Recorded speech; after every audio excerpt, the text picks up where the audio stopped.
Hi, I'm L1Aura and welcome to my land here on Boga Island in Second Life. It's nice to have you visit here. I guess you must have read Lori Landay's piece on consumerism and commodification in virtual worlds, and I'm here to give you my avatar's perspective on the situation. So here we are. This is my land. I'm glad that Lori bought it for me. I don't have resources as an avatar, so I was glad that she did that. When before I had it, I didn't really have a place to call home. I didn't have a place to build and keep things, so it's changed my relationship to the virtual world most definitely, more so than I think the things that I've acquired. So that's one thing in terms of my relationship to consumerism and commodification. Well, that's a word that Lori uses, commodification, and so she set up something. I helped her set something up here. So this idea of commodification as a process of transforming experience into quantifiable products and placing those products in a social context in which people define themselves in terms of things and things in terms of themselves.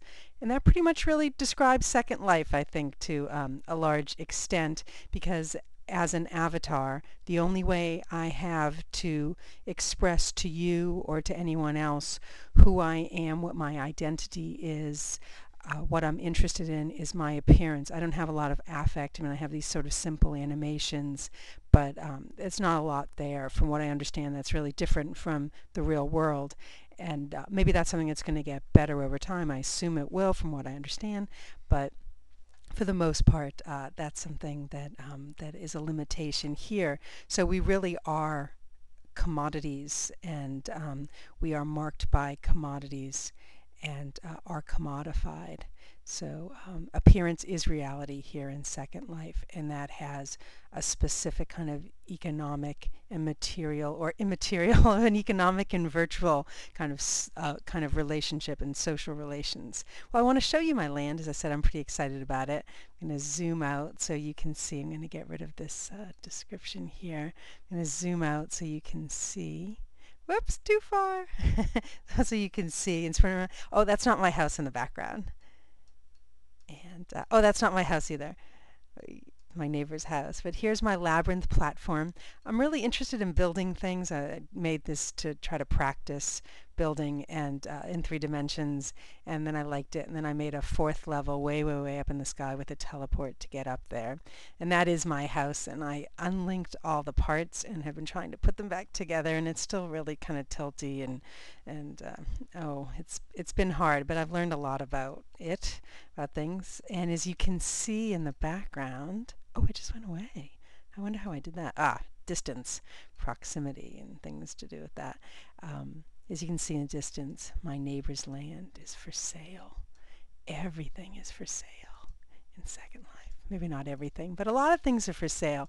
In fact, you can roll your cursor over a tree and find out that most of the trees are free, some of them aren't, but you can buy things. You can find out information about just about everything, right? You know, you can find out about things, how much things cost and whether it's for sale, and everything is in that way a commodity. My neighbor across the way here has put ads on his land and also in the water, which is, I think, too bad. One of the things I think is really beautiful about living in Second Life and being in Second Life, things like the natural environment, the reflection of the light on the water, the wind in the trees, the wind in the leaves, the clouds that move, those things, the environment and the replication, the simulation of the natural environment, I think is quite beautiful. Well, anyway, I wanted to talk to you for just another moment as an avatar. You know, Lori is a new media scholar and practitioner and artist, and I have a different perspective as an avatar, someone who, you know, exists solely here in the virtual world. I don't have a lot of needs. I have wants. I want clothes, and not a lot of them, but I want them. And I don't need a kitchen. I don't need a house, really. I don't need a kitchen.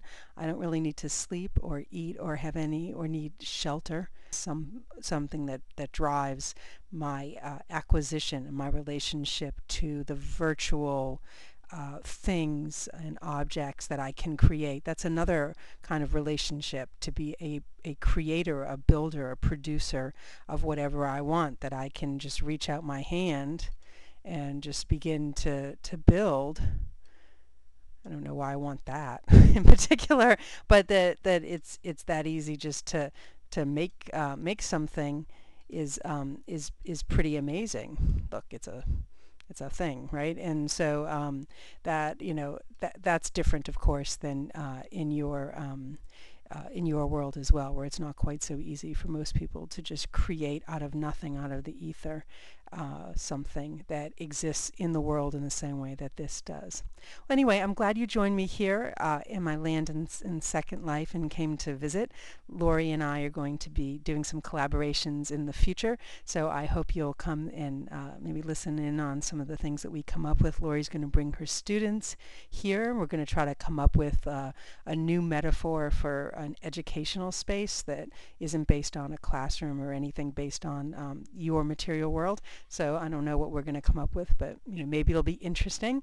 So maybe come by, and it's been really nice talking with you, and thanks a lot. Bye-bye.